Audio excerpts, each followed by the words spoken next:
ओम शांति। ओम शांति। तो आज 14 अगस्त 2025 बाबा के महावाक्य हम सुनेंगे। तो मुरली को यहाँ कुछ 4-5 भागों में बांटा हुआ है। सबसे पहले मुरली का सार है।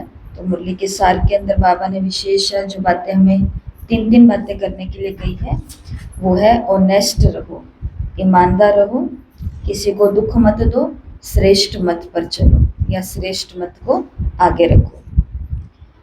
तो ये मुरली का आज समझ लो हमें सार या मुरली का ये प्रोजेक्ट मिला है कि ऑनेस्ट रहना है, किसी को दुख नहीं देना है और श्रीमत पर चलना है। अब ये हमारा लक्ष्य है। अगर इस बात को धारण करेंगे तो हमारा क्या लक्ष्य बन करके आएगा? नर से नारायण बनना है, इसके लिए देही अभिमानी बनना है और कर्म इंद्रियों पर कंट्रोल रखना है। तो इन स्टेप्स को लागू करने के लिए ये लक्ष्य रखना पड़ेगा हमें कि मुझे मेरी कर्मेंद्रियों पर कंट्रोल, देही अभिमानी स्थिति, नर से नारायण बनना, ये समृद्धि रहनी है। परंतु एक खतरा है बीच में, और खतरे बाबा ने क्या क्या बताए हैं? क्रिमिनल आई, ये खतरा है, देह अभिमान, ये खतरा है, मैनर्स की कमी, ये खतरा है। ये सभी क्या है? खतरे। लक्ष्य क्या है? नर से नारायण बनना, कर्मेंद्रियों पर कंट्रोल करना, देही अभिमानी स्थिति बनाना। अब इस लक्ष्य को प्राप्त करने के लिए खतरा क्या बनता है? देह अभिमान आ जाता है और क्रिमिनल आई हो जाती है, मैनर्स की कमी है। इसलिए तो इसके लिए क्या करना पड़ेगा? एक्शन लिखा हुआ है यहाँ पे। अब करना क्या पड़ेगा? तो मुरली के अंदर बाबा ने कहा है कि रोज अपना चार्ट लिखना पड़ेगा, चार्ट रखना पड़ेगा कि आज मुझे कौन सी कर्म इंद्रिय ने धोखा दिया। अच्छे मैनर्स रखने पड़ेंगे और अपनी दृष्टि को सुधारना पड़ेगा। माना अपनी दृष्टि बहुत प्योर, सिविलाइज ऐसे बनानी पड़ेगी। और बाबा ने मुरली के अंदर हमें वरदान दिया है कि लक्ष्य को सदा याद रखो, तीव्र पुरुषार्थ करो, सदा होली और हैप्पी रहो।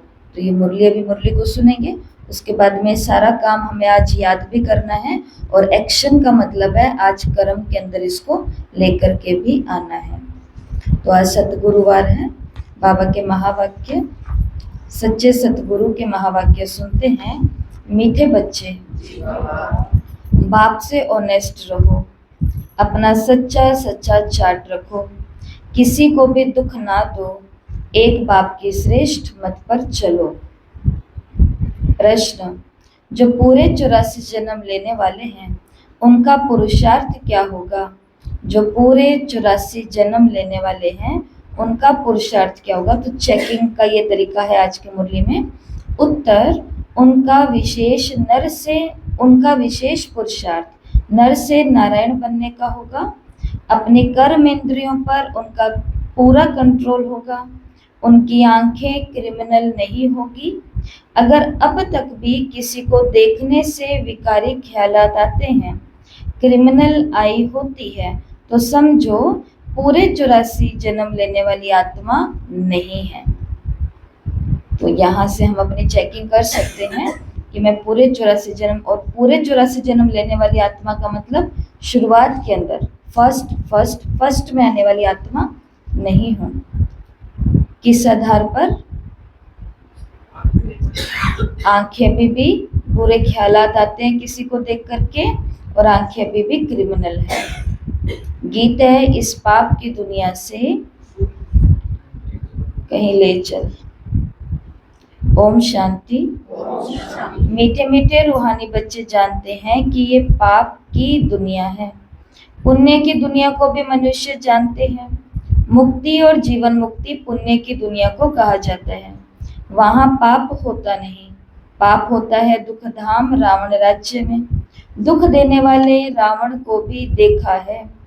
रावण कोई चीज नहीं है, फिर भी एफिजी जलाते हैं, फिर भी पुतला जलाते हैं। बच्चे जानते हैं हम इस समय रावण राज्य में हैं, परंतु किनारा किया हुआ है।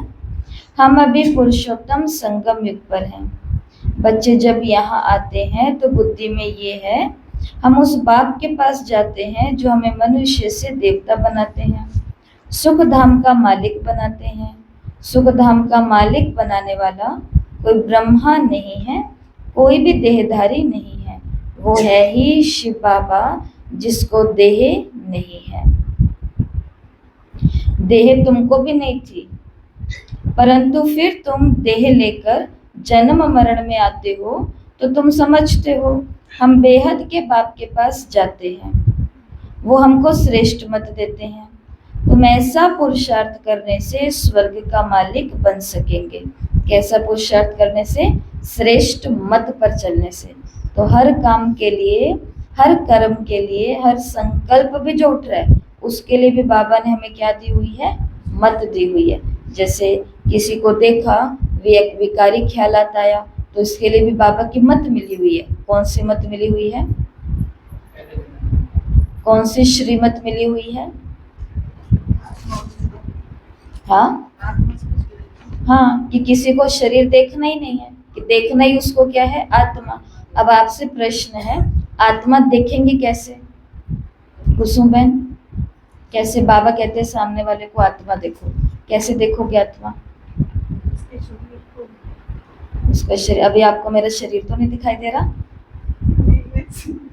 वैसे तो दिख रहा है, तो बताओ मनी बहन, आत्मा कैसे देखेंगे सामने वाले को? आत्मा ही समझेंगे। रितु बहन कैसे समझेंगे आत्मा?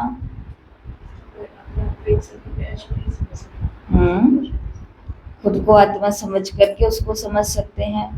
अंजलि बहन, आत्मा कैसे समझेंगे सामने वाले को? शरीर नहीं है, हम शरीर नहीं है। अभी आपको मैं नहीं दिखाई दे रही?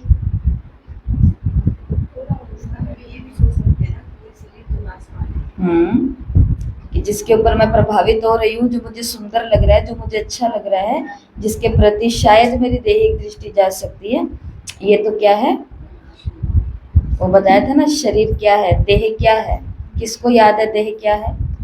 जिन्होंने अव्यक्त मुरली की थी, मिट्टी है और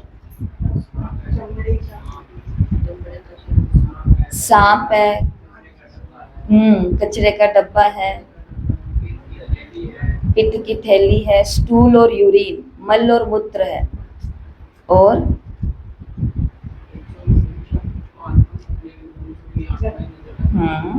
और शरीर क्या है? गटर है। और शरीर क्या है? मिट्टी है, बदबू वाला है, सड़ा हुआ है। ऐसी कितनी सारी बातें उसके अंदर देखी थी। तो जब शरीर का ये चिंतन रहेगा तो फिर और ये भगवान का दिया हुआ रथ है, इसी से हम सेवा कर रहे हैं, सारे काम कर रहे हैं। परंतु अगर जिसकी आई बहुत विकारी है, बहुत क्रिमिनल है, उसको ये पुरुषार्थ करना ही पड़ेगा, जिसको बोलते हैं दोष दृष्टि। अगर संसार से वैराग्य लाना है, तो किसी भी आत्मा से वैराग्य लेकर के आना है, तो उसकी क्या देखनी पड़ती है? कमी देखो। कमी दिखेगी संसार की, तो संसार से अपने आप ही वैराग्य आएगा।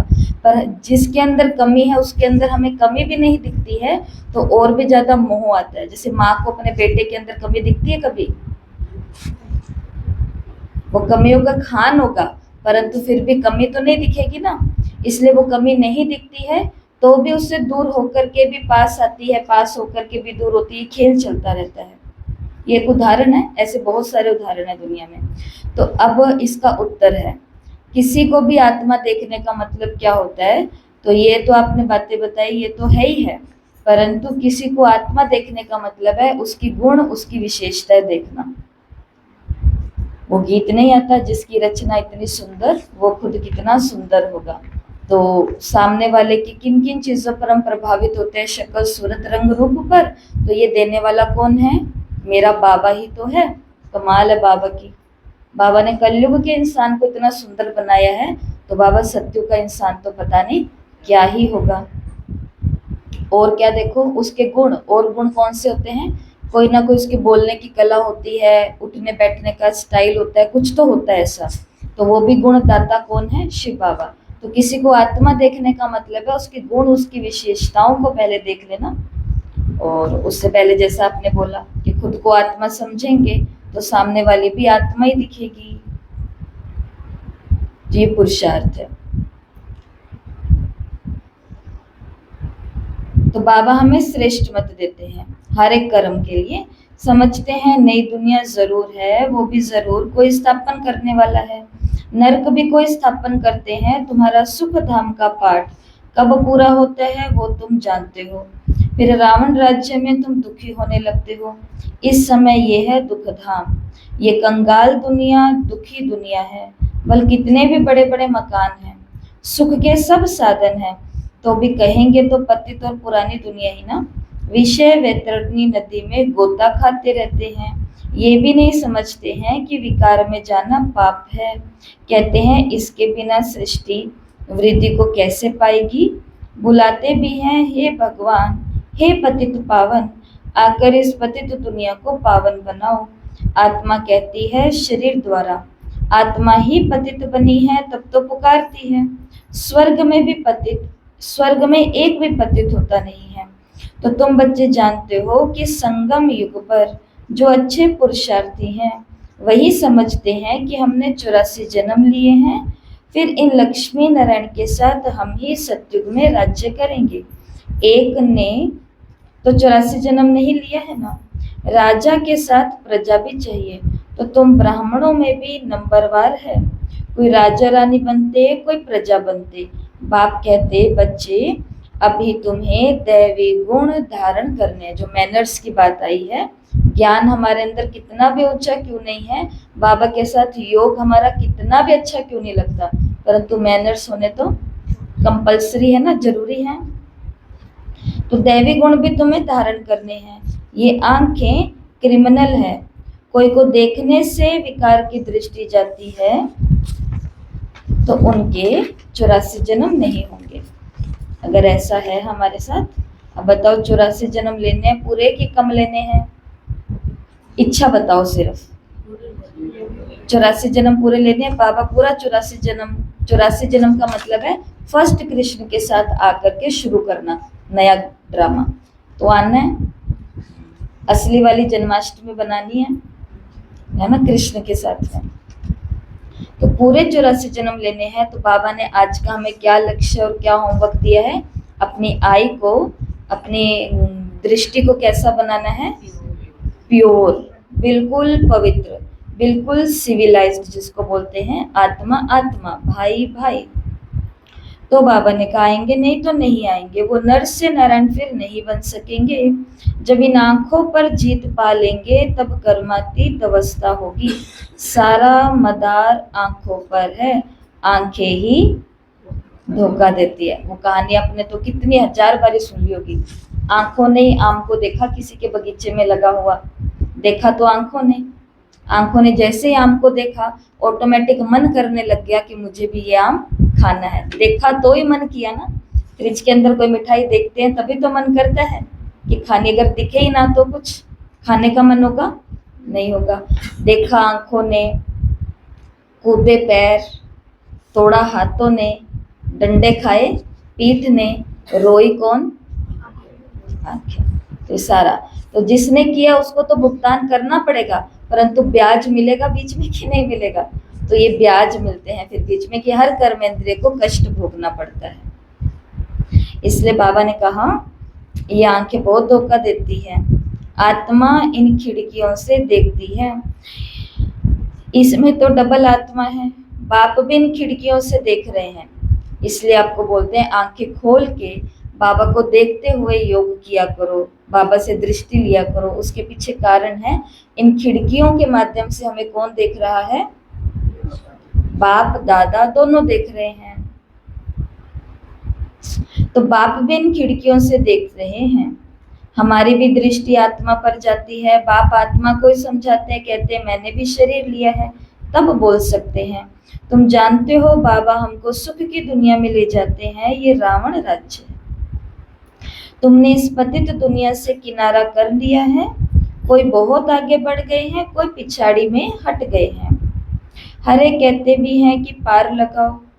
अब पार हो जाएंगे अब पार तो जाएंगे सत्युग में, परंतु वहां ऊंच पद पाना है तो पवित्र बनना है, मेहनत करनी है। मुख्य बात है बाप को याद करो तो विकर्म विनाश हो, ये है पहली सब्जेक्ट। तुम अभी जानते हो हम आत्मा एक्टर हैं। पहले पहले हम सुख धाम में आए, फिर अब दुख धाम में आए, अब बाप फिर सुख धाम में ले जाने आए हैं। कहते हैं मुझे याद करो और पवित्र बनो, कोई को भी दुख ना दो। एक दो को बहुत दुख देते रहते हैं, कोई में काम का भूत आया, कोई में क्रोध का भूत आया, हाथ चलाया। बाप कहते हैं ये तो दुख देने वाली पाप आत्मा है, पुण्य आत्मा कैसे बनेंगे? अब तक पाप करते रहते हैं, अब तक भी क्या कर रहे हैं ये बाबा ने आई क्रिमिनल बनती है। बाबा ने मुरली के अंदर ये एक बात, एक शब्द बोला भी, अभी भी का मतलब है कि बाबा के आगे यहाँ पर भी देख लो मेजोरिटी किस उम्र वाले बैठे हैं, 50 क्रॉस किया है लगभग सभी ने, वही बैठे हैं ना, 50 से ऊपर वाले बैठे हैं। लेकिन सच्ची अपने अंतरात्मा की गवाही देते हुए बोलो, अभी भी दृष्टि वृत्ति क्रिमिनल होती है कि नहीं होती है? कोई बहनें जा रही हैं, भाई जा रहे हैं तो शरीरों की तरफ, टीवी में कुछ देख लेते हैं, मोबाइल में कुछ देख लेते हैं। तो अगर ऐसा होता है तो बाबा ने क्या शब्द बोला, अभी भी का मतलब है कि बाबा ने इन खिड़कियों के माध्यम से देखा है कि अभी भी हमारा पहला ध्यान किसके ऊपर है, और वो ध्यान अगर इसके लिए हो कि जैसे बच्चों को बोलते हैं नहीं बेटा आपको ऐसे नहीं बैठना है, ऐसे नहीं चलना है, ऐसे नहीं पहनना है। बहनें भी मैनर सिखलाती हैं, आपको ये ड्रेस नहीं पहन करके आनी है, आपको ऐसे नहीं करना है, आपको ये नहीं करना है। तो और फिर आगे से अगर ये बोल देंगे कि देखो इनकी भी दैहिक दृष्टि है, ये भी हमारे शरीर को देखते हैं, तो मैनर सिखलाने के लिए कुछ करना वो बात अलग होती है, परंतु आंखों को सुख देने के लिए कुछ करना वो पाप बंधता है। इसलिए बाबा ने बोला कि बाप कहते हैं कि ये तो बहुत दुख देने वाली आत्मा पाप आत्मा है, ये पुण्य आत्मा कैसे बनेंगे? अब तक भी पाप करते रहते हैं, ये तो नाम बदनाम करते हैं, सब क्या कहेंगे? कहते हैं हमको तो भगवान पढ़ाते हैं, भगवान पढ़ाते हैं और हम ऐसा कुछ करेंगे काम क्रोध लोभ मोह आदि आदि, तो सामने वाले लोग किसका नाम बदनाम करेंगे? हमारा नाम बदनाम करेंगे। हमारा नाम है ही नहीं तो बदनाम क्या करेंगे? नाम कमाया है हमने, नाम बदनाम उसका होता है जिसने नाम पहले कमाया हो समाज में, हमने तो कमाया भी नहीं है तो हमारा बदनाम कहाँ से होगा? हम तो एक साधारण गृहस्थी का जीवन जी रहे हैं, तो नाम बदनाम किसका होगा? जिन्होंने नाम कमाया है और जिसके नाम के ऊपर काम चल रहे हैं कि ये देखो ये उनके पास जाते हैं, ये उस सेंटर पे जाते हैं, ये वो है उनकी टीचर, ये है इनका बाबा। तो नाम किसका बदनाम होता है? जिसका नाम है, जिसके नाम से काम चल रहे हैं, प्रजापिता ब्रह्मा कुमारी ईश्वरीय विश्वविद्यालय। इसके लिए अपने मैनर्स, अपने क्या बोलेंगे इनको, बाबा ने आज काम दिया कर्म इंद्रियों पर थोड़ा सा कंट्रोल रखना है। किसको आगे देखते हुए? प्यारे बाबा को आगे देखते हुए। कहते भी हैं कि हमको तो भगवान पढ़ाते हैं, हम तो मनुष्य से देवता विश्व के मालिक बनते हैं, वो फिर ऐसे काम करते हैं क्या? इसलिए बाबा कहते हैं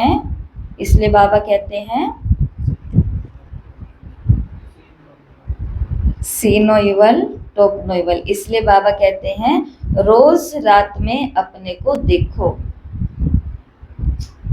अगर सपूत बच्चे हैं तो चार्ट भेजें, भले कोई चार्ट लिखते हैं परंतु साथ में ये नहीं लिखते कि हमने किसी को दुख दिया या ये भूल की, याद करते रहे और उल्टे कर्म करते रहें, ये भी तो ठीक नहीं है ना।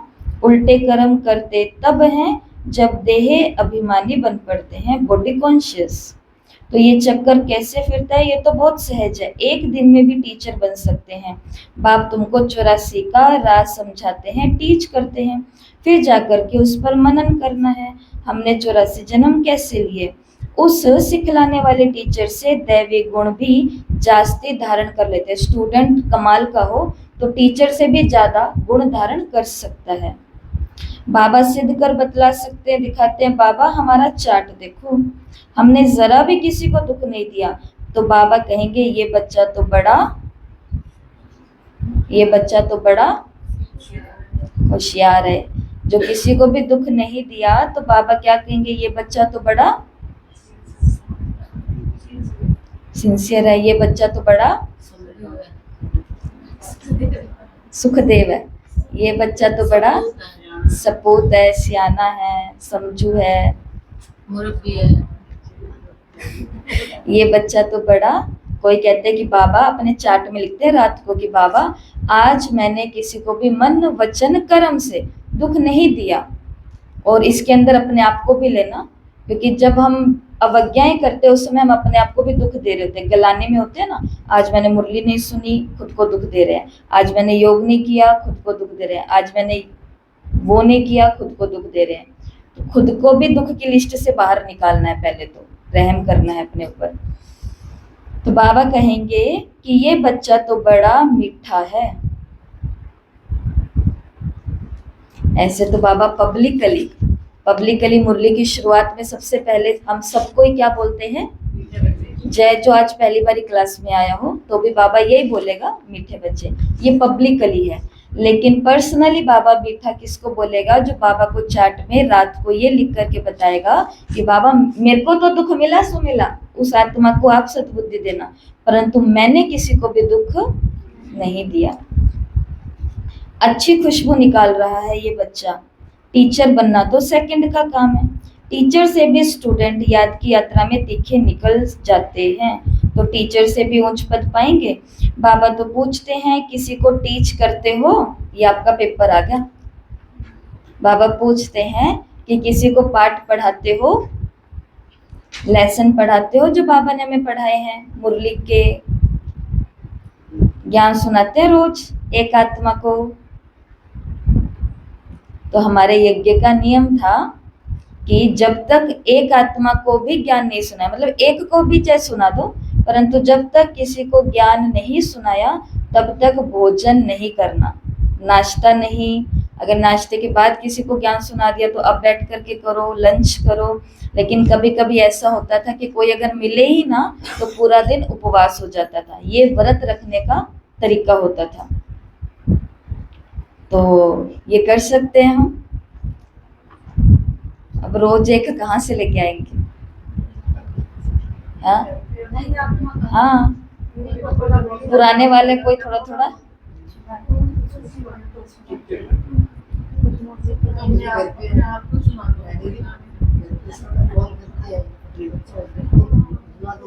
सुना दो, हो गया काम। ऐसे करते हैं होमवर्क, पर सुनाना है, अपना अपना फायदा नहीं करना कि बाबा ने मेरे को आज तो बाबा ने बहुत अच्छी मुरली सुनाई। वो हमें कैसे पता चले कि अच्छी मुरली सुनाई है? वो जब किसी को फोन घुमा के या आमने सामने बैठे होंगे, चाय का इंतजार कर रहे होंगे जाते ही, और उनको जैसे ही मुरली सुनाने की बारी आएगी हमारी, इतने में हम कहेंगे आज, वो पूछेंगे आज क्या सुना, फिर तुम्हारे बाबा ने क्या सुनाया आज? हम कहेंगे कि बाबा ने आज मुरली में तो बहुत अच्छी अच्छी बातें कही थी। आज की मुरली में बाबा ने कहा अपने को आत्मा समझना है, आज की मुरली में बाबा ने कहा और मुझे याद करना। वो कहेंगे कल भी तुमने यही सुनाया था, परसों भी यही सुनाया था। मिलती हैं तो उनको कहो कि अब माउंट आबू चलो, घूम के आओ वहाँ पे और दर्शन करके आओ। हाँ, माउंट आबू चलो, सही है, सीधा बड़े वाला तीर ही मारना। बहुत अच्छा।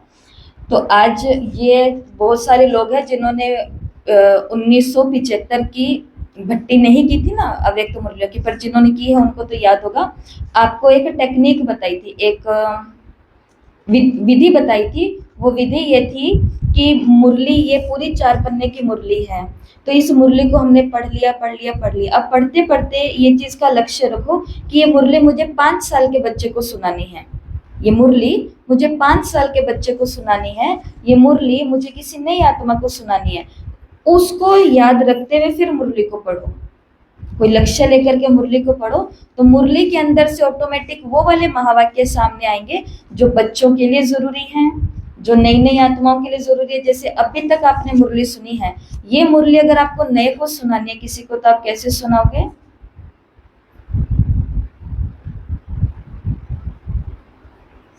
ऐसे सन्नाटा करके?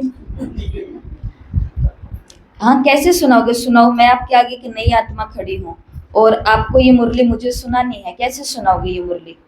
क्योंकि बाबा के सीधे शब्द तो नहीं सुनाओगे, तो कैसे सुनाओगे? मानो मैं 5 साल का बच्चा हूँ, अब सुनाओ मुरली, यही वाली, जल्दी।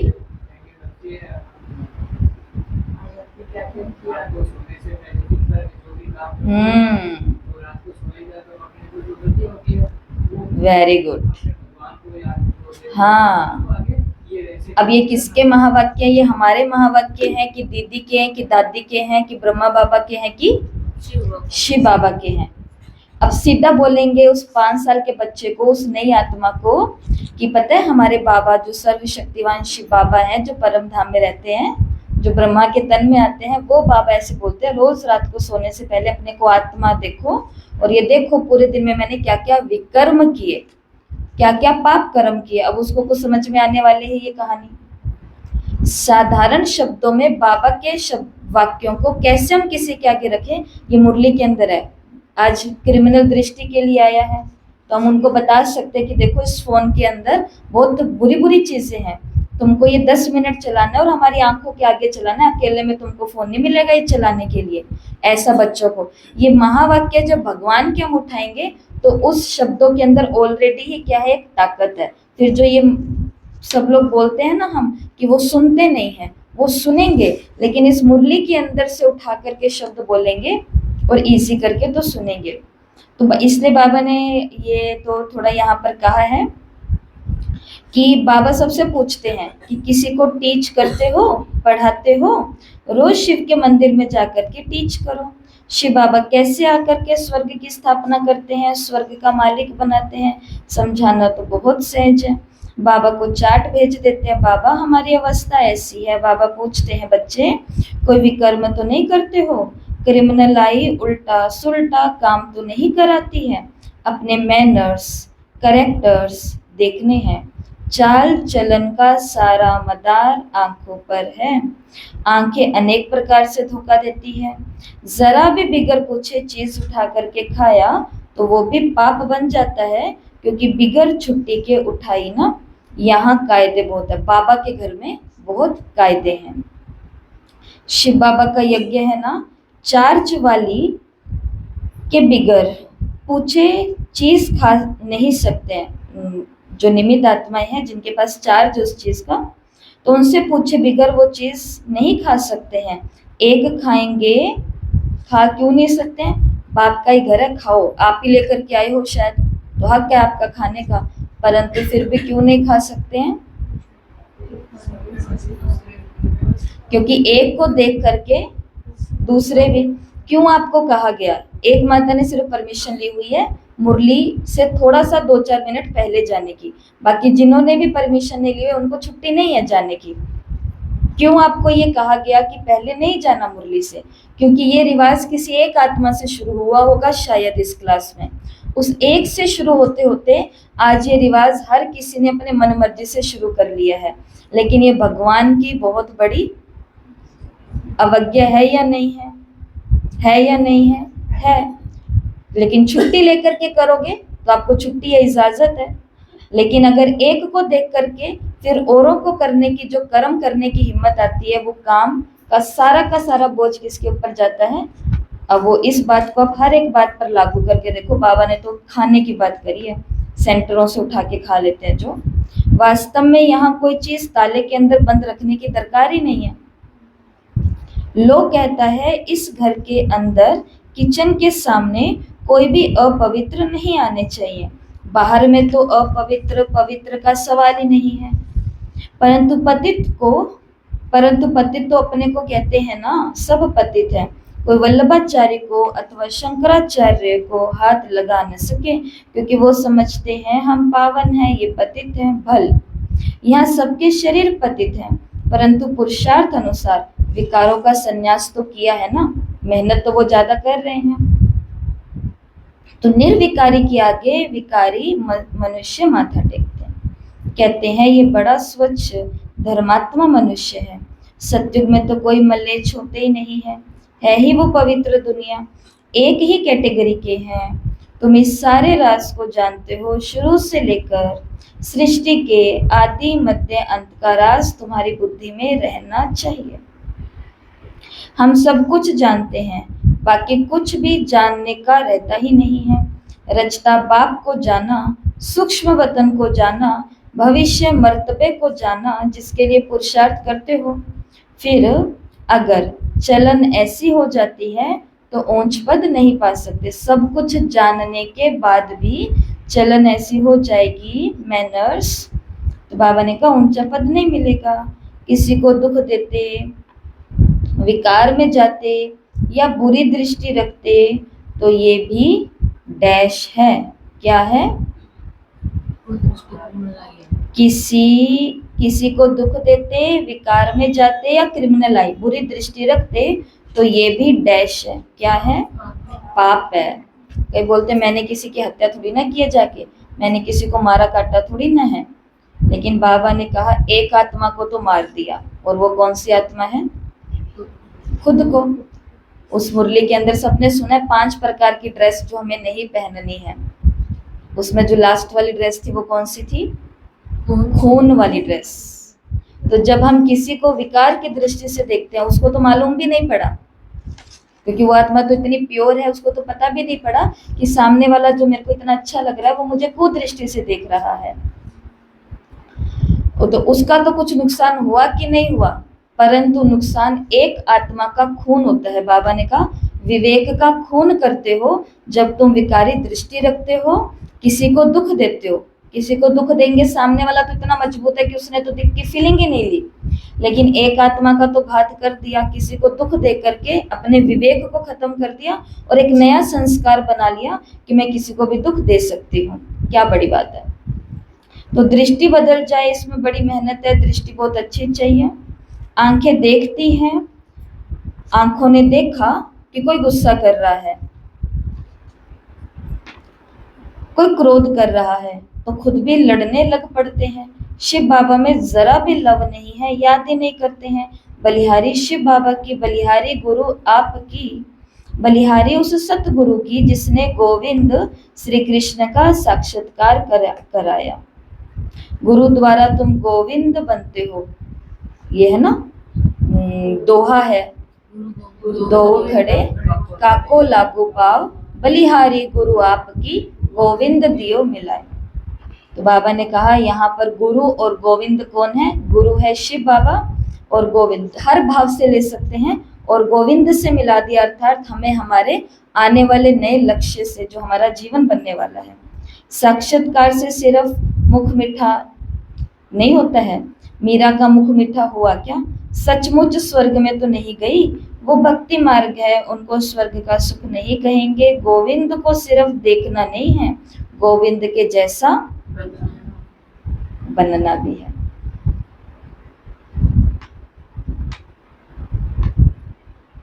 तुम यहाँ आए ही हो ऐसा बनने के लिए। ये नशा रहना चाहिए कि हम उनके पास जाते हैं जो हमको ऐसा बनाते हैं। तो बाबा सबको ये राय देते हैं। तो क्या राय मिली है आज के लिए? कि अपने चार्ट में ये लिखो, चार्ट रखो अपने पास, और चार्ट में क्या लिखो? आंखों ने आज धोखा तो नहीं दिया, पाप तो नहीं किया। आंखें कोई ना कोई बात में धोखा जरूर देती है, आंखें बिल्कुल शीतल हो जानी चाहिए। अपने को अशरीरी समझो, ये कर्मातीत अवस्था पिछाड़ी में होगी, सो भी जब बाबा को अपना चार्ट भेज देंगे। बल धर्मराज के पास रजिस्टर सबके जमा है ऑटोमेटिकली, ये कल ही बात हम कर चुके हैं।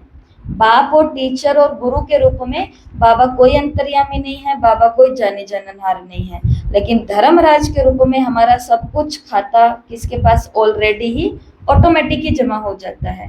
क्योंकि धर्मराज का राइट हैंड कौन है? लौकिक के अंदर क्या कहानी आती है? यमराज का राइट हैंड कौन है? चित्रगुप्त। तो ऑटोमेटिक काम होता है, जो कर रहे हैं छप रहा है, जो कर रहे हैं छप रहा है। तो बाबा को चार्ट भेज देंगे, भले धर्मराज के रजिस्टर में तो सब कुछ जमा हो जाता है ऑटोमेटिकली, परंतु जबकि बाप साकार में आए हैं तो कहते हैं साकार को भी तो मालूम पड़ना चाहिए, तो खबरदार करेंगे। निमित्त को मालूम पड़ेगा तो खबरदार करेगा ना। गलती करते हैं शिव बाबा को बता देते हैं, निमित्त को बताते ही नहीं है तो निमित्त कैसे सावधान करेगा। तो फिर कहते हैं हमारा तो सीधा मतलब किससे है, बाबा ने कहा मुझे बताओ, हमने तो बाबा को बता दिया। इसलिए कहते हैं मुरली की गहराई में जाकर के देखो कि बाबा में भी कौन से बाबा को बताने के लिए कहा गया था उस समय। और ऐसा नहीं कि सब बाबा को बताते थे, जिन्होंने किताबें पढ़ी उनको मालूम होगा। मम्मा के पास आती थी सबकी शिकायत, मम्मा को बताते थे कि मम्मा ये मैंने देखा, ये ऐसा हो रहा है, ऐसा मेरे सुनने में आया है। तो ये बातें ऐसे जिसका जिसके साथ होता तो वो वहां से बाबा तक बात जाती थी। तो ही तो खबरदार करेंगे ना। क्रिमिनल आई अथवा देहाभिमान वाला होगा तो वायुमंडल को यहाँ अशुद्ध कर देगा। यहाँ बैठे भी बुद्धि योग बाहर चला जाता है। माया बहुत धोखा देती है, मन बहुत तूफानी है। कितनी मेहनत करनी पड़ती है ये बनने के लिए। बाबा के पास आते हैं, बाबा ज्ञान का श्रृंगार कराते हैं आत्मा को। समझते हो हम आत्मा ज्ञान से पवित्र होंगी, फिर शरीर भी पवित्र मिलेगा। आत्मा और शरीर दोनों पवित्र सत्युग में होते हैं। फिर आधा कल्प के बाद रावण राज्य होता है। मनुष्य कहेंगे भगवान ने ऐसा क्यों किया। ये प्रश्न आता है सभी के मन में कि बाबा ने ऐसा किया ही क्यों। मतलब हमेशा ही सत्युग में त्रेता में रखता, ये बीच में ये द्वापर और कलयुग बनाइए क्योंकि ऊपर से पहले नीचे आए, नीचे से फिर मेहनत करके ऊपर जाएं, फिर नीचे आए, फिर ऊपर। एक्सरसाइज खेल है। तो मनुष्य कहते हैं भगवान ने ऐसा क्यों किया। तो क्या उत्तर है इसका। आपसे कोई पूछेगा, आप तो रोज भगवान के पास जाते हो, भगवान तो आपसे बातें करते हैं, भगवान ने ऐसा क्यों किया, ये कलयुग उसने बनाया है क्यों, क्या कहोगे।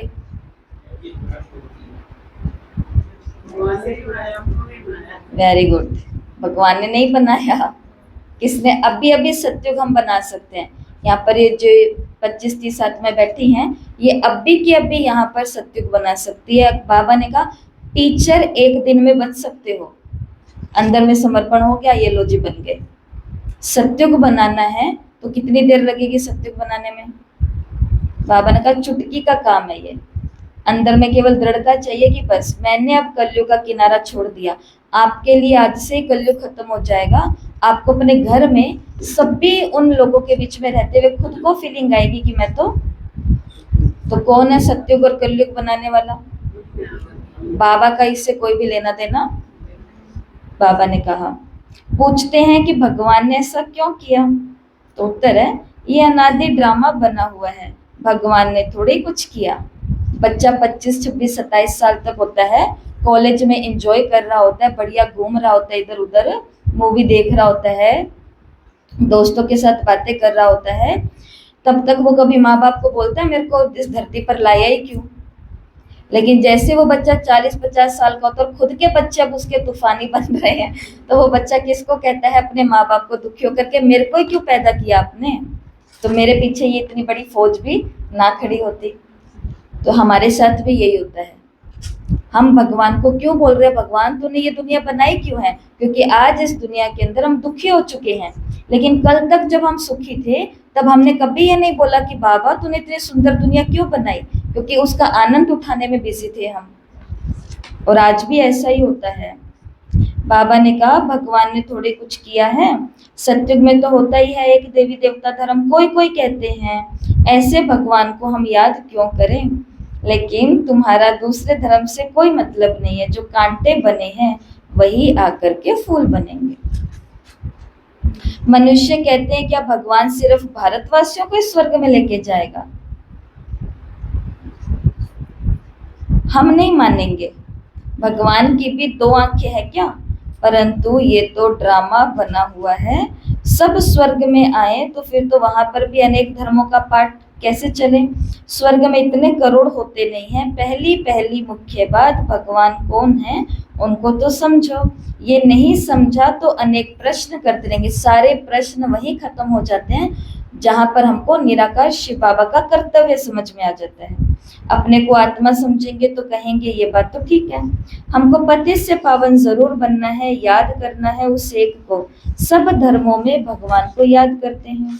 तुम बच्चों को भी ज्ञान मिल रहा है, तुम समझते हो ये सृष्टि चक्र कैसे फिरता है। तुम कितना प्रदर्शनी में भी समझाते रहते हो, निकलते बिल्कुल थोड़े हैं, परंतु ऐसे थोड़े कहेंगे कि इसलिए करनी नहीं चाहिए। जाना तो पड़ेगा, वहां से एक आत्मा को भी लेकर के आना है तो एक को भी लेकर के आना पड़ेगा। ऐसे नहीं कह सकते कि कोई ज्ञान सुनता ही नहीं है, कोई निकलता ही नहीं है।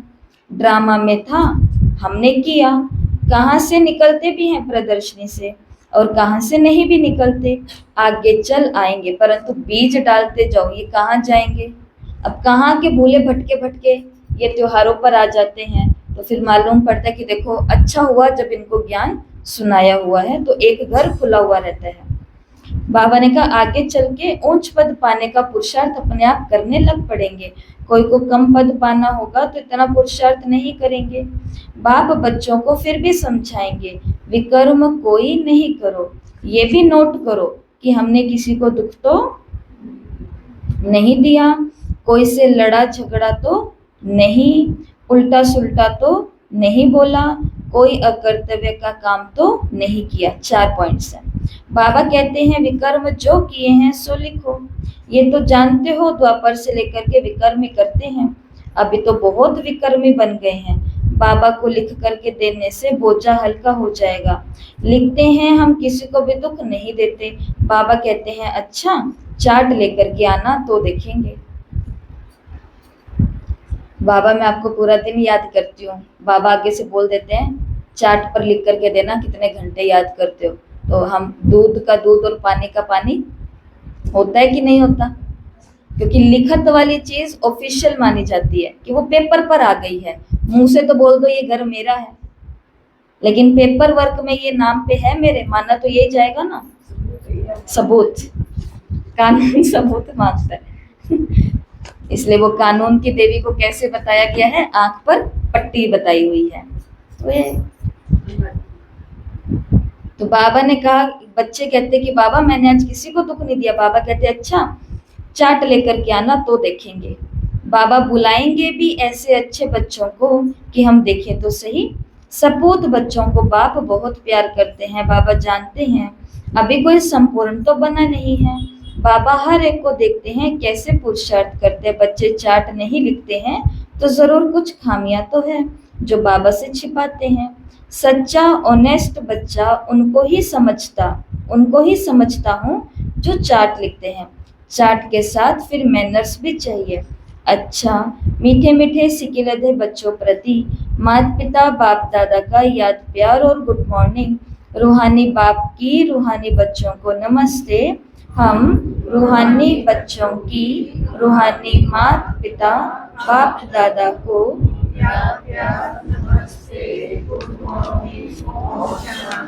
शुक्रिया बाबा शुक्रिया, वाह बाबा वाह। धारणा के लिए मुख्य सार, स्वयं को बोझ से हल्का करने के लिए जो भी विकर्म हुए हैं वो बाप को लिख करके देना है। अब किसी को भी दुख नहीं देना। जब जागो तभी सवेरा। अभी तक पुरुषार्थ ही नहीं किया, बाबा इतने साल हो गए आपका बने हुए, परंतु ये कुछ नहीं हो रहा। तो कुछ नहीं हो रहा, बाबा ने तो खुद ही बोला है कि बाबा को भी मालूम है कि बच्चे संपूर्ण अभी तक कोई नहीं बने हैं, सब पुरुषार्थी हैं। तो नहीं हुआ है तो किसी दिन से शुरू भी तो करना पड़ेगा ना। नारियल फोड़ना पड़ेगा कि नहीं फोड़ना पड़ेगा। वो शुभ काम करने से पहले उसको फोड़ करके ऐसे पानी को छिड़कते हैं ना, मुहूर्त करते हैं। तो हम कब फोड़ेंगे वो नारियल? पहले नारियल लेके आना पड़ेगा, लाया हुआ पड़ा है, सिर्फ संकल्प करना है कि बस बहुत हो गया, अब मेरे को पुरुषार्थ करने से कोई नहीं रोक सकता। तो किसी को भी दुख नहीं देना, सपूत बन करके रहना है। दूसरा, अपनी दृष्टि बहुत अच्छी बनानी है, आंखें धोखा ना दे इसकी संभाल करनी है। अपने मैनर्स बहुत अच्छे रखने हैं। काम क्रोध के वश में हो करके कोई भी पाप नहीं करने हैं। वरदान, लक्ष्य और मंजिल को सदा समृद्धि में रख।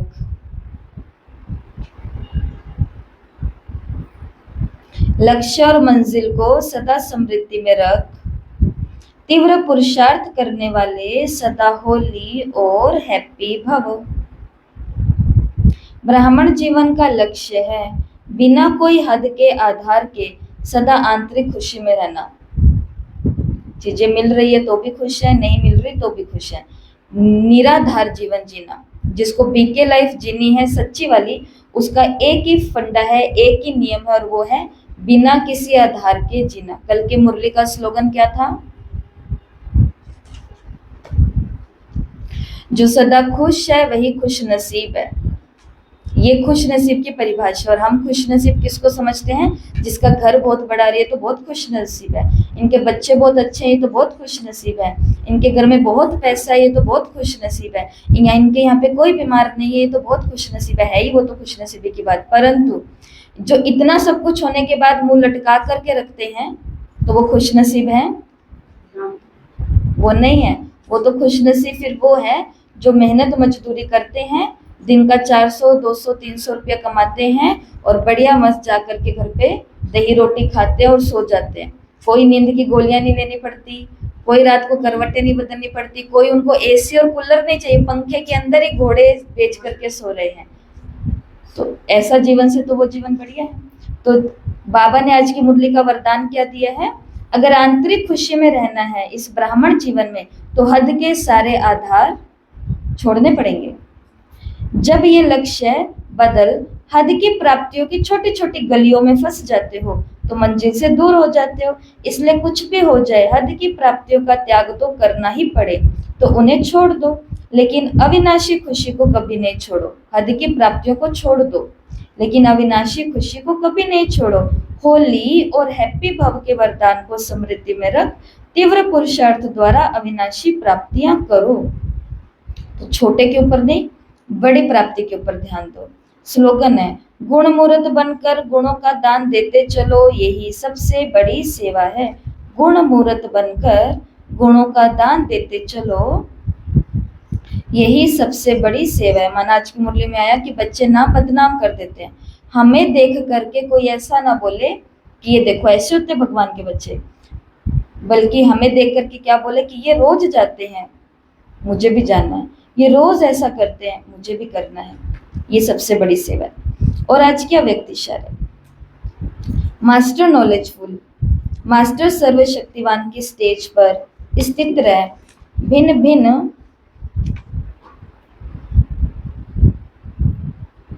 भिन्न प्रकार की क्यू से निकल, बाप के साथ सदा मिलन मनाने की लगन में अपने समय को लगाओ और लवलीन स्थिति में रहो और सब बातें सहज समाप्त हो जाएंगी। फिर आपके सामने आपकी प्रजा और भक्तों की क्यू लग जाएगी। बाबा ने कहा आप सब प्रकार की क्यू से बाहर निकल जाओ, मांगने वालों की क्यू से बाहर निकल जाओ, शिकायत करने वालों की बाबा के आगे। बाबा ने अमृत वेले कहा मुरली के अंदर, अमृत वेले की मुरली के अंदर कहा कि अमृत वेले भी बच्चे बाप के पास आते हैं तो मैं और बच्चे हो ही नहीं पाते, बीच में फिर तीसरा आ जाता है। वो तीसरा कौन आता है? जिसकी शिकायत लेके पहुंचे अमृत वेले बाबा के पास, बाबा ये आत्मा मेरी सहयोगी नहीं है। अब सुबह सुबह ये कहोगे बाबा को?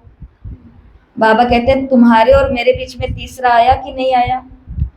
आया ना। तो कौन सी लाइन से बाहर निकलना है? मांगने वाली लाइन से बाहर निकलो, शिकायत वाली लाइन से बाहर निकलो। और कौन सी लाइन होती है? दोष देने वाला, ब्लेम गेम, इसके कारण हो रहा है बाबा, इसके कारण हो रहा है, इस लाइन से बाहर निकलो। चिंता की लाइन से बाहर निकलो, रोने की लाइन से बाहर निकलो, मेरे से पुरुषार्थ नहीं हो रहा, नहीं हो रहा, नहीं हो रहा, इस नेगेटिविटी की लाइन से बाहर निकलो। बाबा ने कहा तुम इस क्यू से बाहर निकलो अनेक प्रकार की, और बाबा की याद में लवलीन हो जाओ। फिर तुम्हारे आगे प्रजा और भक्तों की क्या लग जाएगी? क्यू लग जाएगी, लाइन लग जाएगी। तो ये है वो त्याग और भाग्य की मुरली बताई थी ना आपको। तो ये त्याग करेंगे इस क्यू से निकल करके तो भाग्य में वो आत्माएं मिलेंगी। अब क्या चाहिए बताओ? क्यू में खड़ा होना है या क्यू लगवानी है अपने आगे? खड़ा तो नहीं होना, आगे लगवानी है। तो उसके लिए उन क्यू से बाहर निकलना पड़ेगा। ठीक है। तो ये है आज की मुरली जो आपके सामने है। मुरली का सार है, लक्ष्य मिला है, खतरे बाबा ने बता दिया, खतरों के ऊपर एक्शन लेना पड़ेगा, कुछ कुछ एक्शन यहाँ पर है और वरदान है ये, ठीक है। ओम शांति।